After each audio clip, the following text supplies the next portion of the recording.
Hey everybody, I'm in Rockport, Texas. I haven't been here for years and years. I think the last time I was in Rockport, we weren't in Rockport, we were hog hunting somewhere around Rockport, and I couldn't tell you exactly where or anything. It's been many, many years ago. And first off, I want to say a big thank you, Ron and Nora.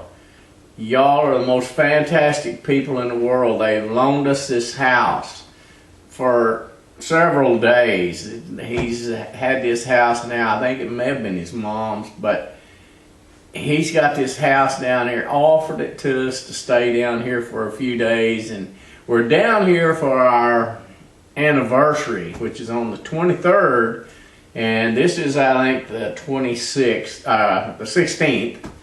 But anyway, we're going to be down here for several days, and thank you, Ron and Nora. I kind of wanted to go over a few things with you about what we've experienced this last summer, and I want to invite y'all to do this.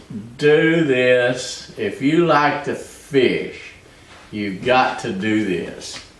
My brother-in-law and I, we got together and we made some noodles, what we call noodle fishing. It's you use pool noodles, and I'll tell you the best way to find out how to make them.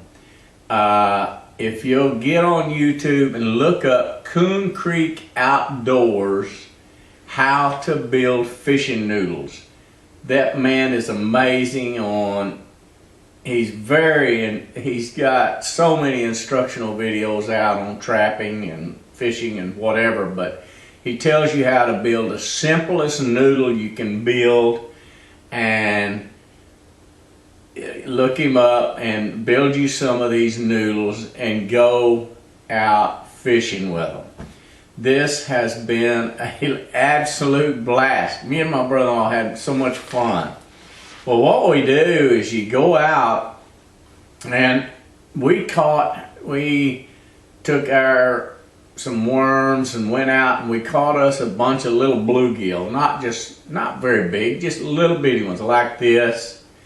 And that's what we're going to use for bait. We put them in a bucket, had a aerator on them, and to keep them alive, we wanted them to be alive while we fished with them. Now, what you do on these noodles, and I'm sure that he'll explain that on that YouTube channel when you look him up, is how to build one. They're very simple to build, but if you've never done it, this is a total blast. I mean to tell you, we learned a great deal from it. We learned the hard way about. One of the things we didn't do was we didn't have reflective tape put on our noodles, which we found at dark, you can't hardly see them. You just, without reflective tape on them, you can't hardly see them. Mine all have plenty of reflective tape now because I learned a valuable lesson. In fact, our last two noodles, we had to wait until after daylight, where it was starting to break light, before we could finally find our noodles. And the last two we had some good fish on, and in fact I think the last one we caught was 18 pounds, I believe. So if you've never done it, go do it. It's a total blast. And here in Texas, they are required to be marked with your name and your address, your phone number, and the day you set them out. And we set ours out, and I think they're good for 6 days from the date that you set them out.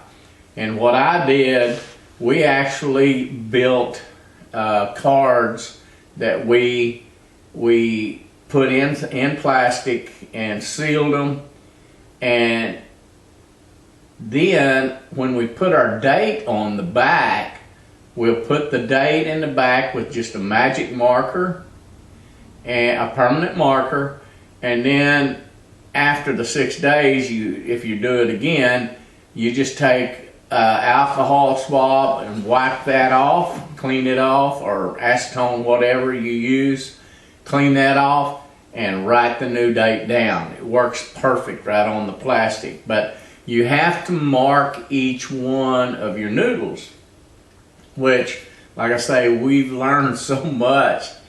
And if you've never done it, it is so fun.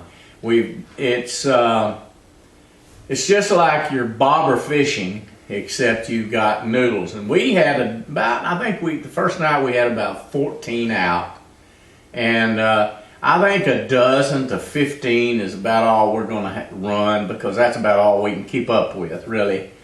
And but it is so much fun, because as you're baiting them and throwing them out, you bait them and throwing them out. Now I'm learning. It's all new for me. Some of you guys that have done this for years and years, it's just nothing for y'all to get out and catch them. But I've caught fish up to 18 pounds, and let me tell you something, these boogers, they fight.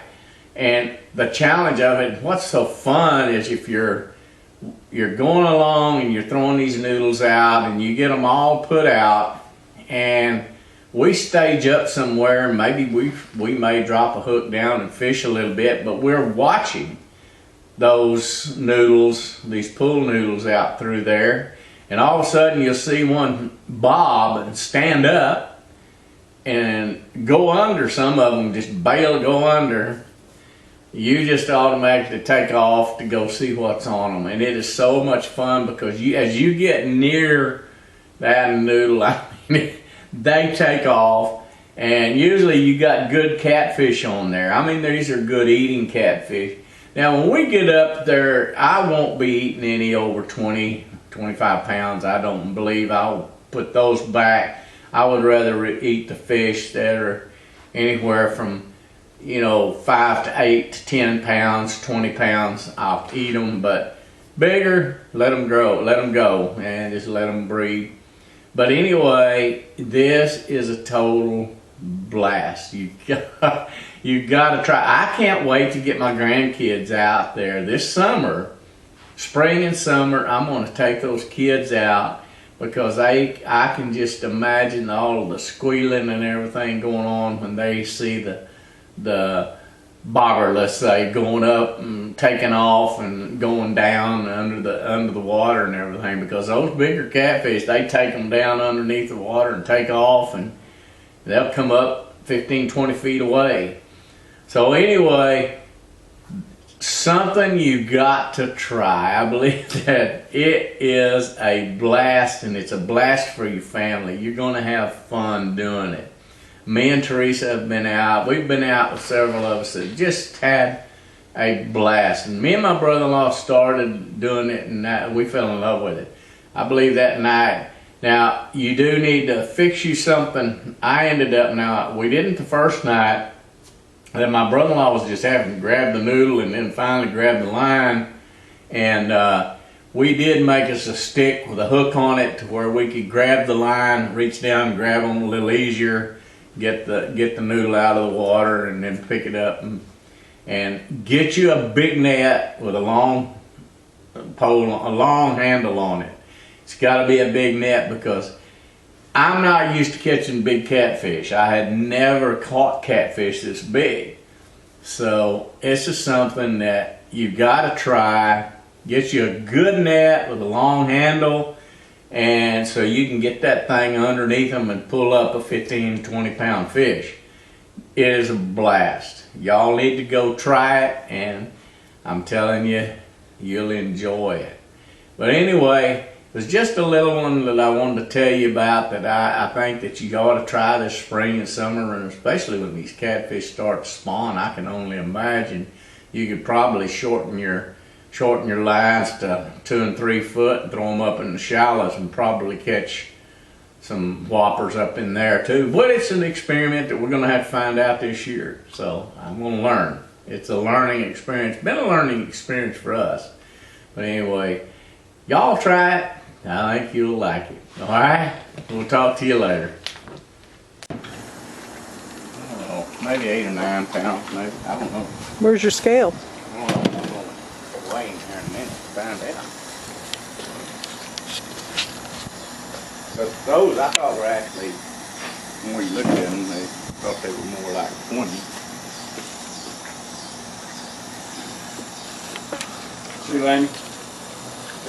Oh, 9.5 pounds. Cool. You're close. Oh, You're better at pounds than you are inches. How did you do your noodles? Well, I made mine. David bought 3 that were a lot better as far as picking them up and stuff than mine. But having not, I should have watched this video. If you people have not subscribed to Coon Creek Outdoors, subscribe to him. He is one of the best. He has some of the best instructional videos that I've ever watched. He's a trapper. He's an outdoorsman, a fisherman. He shows you how to make these catfish noodles. And so I couldn't even hardly sleep this morning. Even after I got back in, I was excited and I was trying to sleep, but I kept thinking of my noodles and how they didn't, well, they performed fine, but I mean, we spent the last couple of hours of the morning before daylight looking for 2 noodles that we couldn't find because we didn't have bright enough lights. We had no reflective material on the noodles. So when you look at Coon Creek Outdoors, he explains to you how to put on the reflective tape and be able to find your noodles at dark like we were struggling to do last night. But anyway, if y'all haven't subscribed to him, do that, because if you have any questions on the outdoors, I mean from trapping, fishing, or whatever, you just ask him and he'll go into details that are, he does an excellent job. I kind of push him because he's very good. And also, I want you to subscribe to my channel, and we'll show you how we make ours. And I think I'm going to be making mine like that he did on Coon Creek Outdoors, because he's done an excellent job. And I'm going to try that and see how that works for us. And being that we're catching larger fish, I've never caught fish like this, so this is all new for me, so y'all bear with me. This is a new experience for me. We'll find out. Well, yay. Do you think they taste as good when they're that big? We're going to find out. That's what I was talking to Dad about. I don't know, cows taste good when they're big. It was. When I had from Lake McConaughey, it was good. Okay. They say this belly meat is some of the best on a catfish. And I've never eaten belly. First slab. And what I'll do is try to Cut it in half. I'm going to try it, yes, I'm going to cut it right in the middle and then go down almost to the skin, and then we're going to turn the knife and try to leave as much of the red meat on the skin as possible, and just try to get the white meat. So voila! Have one strip to cut out that's got the red meat in it, and that's just mainly up here on the top. So let's try to save as much as we can. See how we, I should have cut it all the way, I guess. Yeah, I think so too. But anyway, we're learning. I've never cut one up this big, so don't do what I'm doing. Just I'm live and learn. And I wanted to say that, you know, on this street crew that redid our streets for us, and that we had a fish fry for, and to show them our appreciation for fixing our streets finally. And my brother-in-law Tracy was here at that time with me, and he fished with me all the time, and he and I both caught so many of these crappie that we got to feed these guys, and he helped put on the fish fry with me, and just it meant so much to me to have him there. I won't have him anymore. He's passed away, and these are memories that I'll have of him and things that we got to do, and he enjoyed so much feeding these guys like I did. We totally enjoyed it, and it was our pleasure to feed them and let them enjoy it. Well, I'll miss Tracy. I'll miss many trips we went on, our fishing trips. We had so much fun, and I'll miss him dearly. But I do miss him dearly. But anyway, I wanted to kind of share that with you about Tracy. We're still down in Rockport, Texas, and we're still at my friend's house, and we are totally relaxed and enjoying ourselves. We've been fishing, haven't caught a fish. The wind blew us off the pier that we were on yesterday just about. It was like 30-mile-an-hour winds. It was terrible, terrible fishing.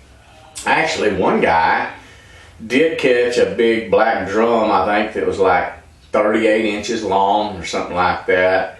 I didn't even get to see the fish. I just heard them talking about it and how that he was too large, so they had to throw him back. But anyway, we'd kind of like to catch some of these fish down here to just see what it would be like. I'd like to try some of them. I'd like to catch some speckled trout or some redfish or whatever and see what they taste like. I've eaten them before, but it's been many years ago, so I'd kind of like to see what we could catch and try them out again. I haven't tasted them for many years, so I'd like to do that. But anyway, we're still here in Rockport. We're hanging out at the house right now. We're fixing to get out and go, and the wind has calmed down, way down, considering it as bad as it was yesterday. So we're going to get out and enjoy the day. It's the bright, sunny day outside, and just totally relaxing down here. I love it. We absolutely love it down here. Again, we're so grateful to Ron and Nora. So anyway, we'll let you know how our fishing goes when we go here in a little while. Maybe we'll have something to show you. Talk to you then. Hey everybody. I was going to just share with you this morning some of the things that, you've seen that we enjoy our outdoors, our hunting and our fishing. We love to fish, and every year we try to put away quite a few fish. We actually try to we help to supply the fish. Well, we supply all of the fish for a 4th of July party that my niece and nephew have every year, where we have a lot of people that we've known down through the years, just friends and loved ones that we love and dearly, that we fry fish for, and we fry up a lot of fish. And in fact, we do that every year. And then this last year we did we actually had a fry for all of our neighbors. We put on a fish fry for the neighbors, and we enjoyed that. Everybody enjoyed it, and enjoy it. We do enjoy it. So, when you do have a lot of fish and you're able to share with people and cook up fish for people, they enjoy it. It just makes your heart feel good. I guess they say it's better to give than to receive, and that's the way we kind of feel on that. So if you have a lot of fish and like to fry fish, invite your neighbors over for a fish fry, or your friends, just anybody, and just share with them. It just makes that bond of friendship grow, and we enjoy it so much. But anyway, I just wanted to kind of share that with you today, and tell you that if you've got a lot of fish, share them, make some friends.